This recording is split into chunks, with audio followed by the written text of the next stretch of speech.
యాజమాన్యాలే రాజకీయ పార్టీలకు బానిసలైతే ఇక రిపోర్టర్లకు విలువ ఎక్కడుంటది? తెలుగుదేశానికి సంబంధించిన వాళ్ళందరికీ ఈనాడంటే మాదే పేపర్ అన్నటువంటి ఫీలింగ్ ఉంది.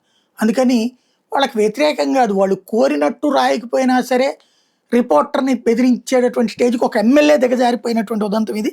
శ్రీకాకుళం జిల్లా పాతపట్నం ఎమ్మెల్యే మామిడి గోవిందరావు ఈనాడు డిజిటల్ రిపోర్టర్ ఎం. సత్యనారాయణ మీద బూతు పురాణంతో రెచ్చిపోయారు. వేషాలేసి ఇష్టం వచ్చినట్టు పత్రికలు రాసావు అనుకుంటూ అసభ్య పదజాలంతో పెట్టిపోయారు.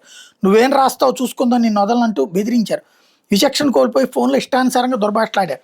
శ్రీకాకుళం జిల్లా హీరమండలం పిండ్రువాడకు చెందినటువంటి దువ్వు శివమయ్య గతేడాది అక్టోబర్ 10న పిడుగుపాటుతో మరణించారు.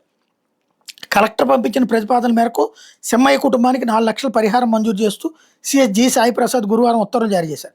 ప్రభుత్వం వాటిని జీఓఐఆర్ వెబ్సైట్లో ఉంచింది. దాని ఆధారంగా ఈనాడు దినపత్రికలో శుక్రవారం ఆర్థిక సాయం మంజూరు శీర్షికతో వార్త ప్రచురితమైంది. దీంతో శుక్రవారం ఉదయం ఎమ్మెల్యే మామిడి గోవిందరావు శ్రీకాకుళం జిల్లా రిపోర్టర్ ఎం. సత్యనారాయణకు ఫోన్ చేసి బూతులు మొదలుపెట్టారు. నేను చెప్పకుండా జీవో వివరాలతో వార్త ఎలా రాస్తారంటే రెచ్చిపోయారు. ప్రభుత్వం జీవోలను రోజు వెబ్సైట్లో పెడుతుందని, వాటి ఆధారంగానే వార్తలు రాస్తామని రిపోర్టర్ చెప్తున్నా వినిపించుకోకుండా నేను తిరగబడకూడదని ఊరుకుంటున్నా. డబ్బులు కావాలంటే కుక్కలకి వేసినట్టు వేస్తాం కదా, ఇలాగే రాస్తే నా పని నేను చేస్తా అంటూ నోటికి వచ్చినట్టు మాట్లాడారు. ఇది దరిద్రం.